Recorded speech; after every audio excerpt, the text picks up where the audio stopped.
আসসালামু আলাইকুম ওয়া রাহমাতুল্লাহি ওয়া বারাকাতুহু। সম্মানিত দর্শক, আপনার বাচ্চা কি মাঝরাতে হঠাৎ চিৎকার করে কেঁদে ওঠে?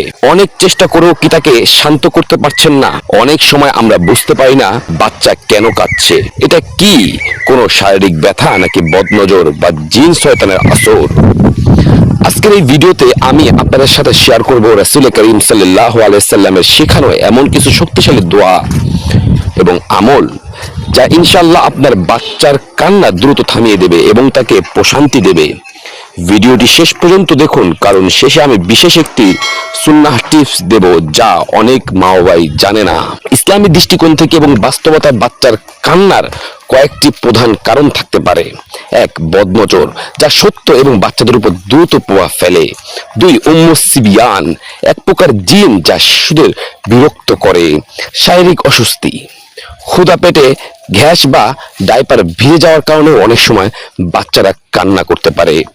ভয় পাওয়া, হঠাৎ কোনো শব্দ বা অন্ধকারে ভয় পাওয়া পেলে বাচ্চারা কান্না করতে পারে। প্রিয় নবী করিম সাল্লাল্লাহু আলাইহি সাল্লাম তার দুই নাতি হাসান এবং হুসাইনকে এই দোয়ার মাধ্যমে ঝাড়ফুঁক করতেন। আপনিও বাচ্চার মাথায় হাত রেখে 3 বার এই দোয়াটি পড়তে পারেন। আউযু বিকালিমাতিল্লাহি তাম্মাতি মিন কুল্লি শাইতানি ওয়া হাম্মাতি ওয়া মিন কুল্লি আইনিন লাম্মাহ।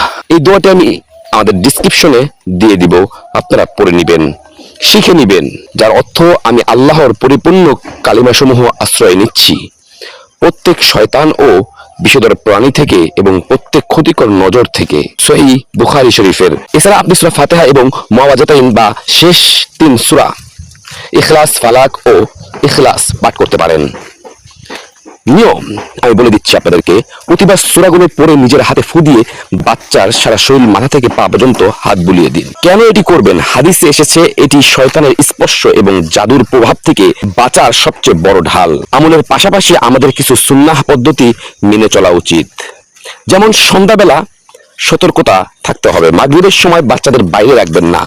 রাসূল করিম সাল্লাল্লাহু আলাইহি সাল্লাম বলেছেন এই সময় শয়তানরা ছড়িয়ে পড়ে, তাই ঘরের দরজা জানালা বিসমিল্লাহ বলে বন্ধ করে দিন। আজান দেওয়া, বাচ্চা যদি প্রচন্ড ভয় পায় তবে তার ডান কানে হালকা আওয়াজে আজান দিন। আজানের শব্দে শয়তান পলায়ন করে। পরিচ্ছন্নতা, বাচ্চার শোয়ার জায়গা পরিষ্কার পরিচ্ছন্ন রাখুন এবং সম্ভব হলে তাকে উজু অবস্থায় ঘুমানোর অভ্যাস করান যদি বাচ্চা উজু করার মতন বয়স হয়। ইসলাম আমাদের সবসময় সচেতন থাকতে বলে। দোয়ার পাশাপাশি অবশ্যই খেয়াল করুন বাচ্চার পেটে গ্যাস হয়েছে কিনা বা তার শরীরের অতিরিক্ত গরম কিনা। প্রয়োজন হলে অবশ্যই ডাক্তারের পরামর্শ নিন। আল্লাহ তাআলা আমাদের সন্তানদের নেক এবং সুস্থ রাখুন। আপনার পরিচিত কোনো মা বাবা যদি এই সমস্যায় ভুগে থাকেন তবে এই ভিডিওটি তাদের সাথে শেয়ার করুন।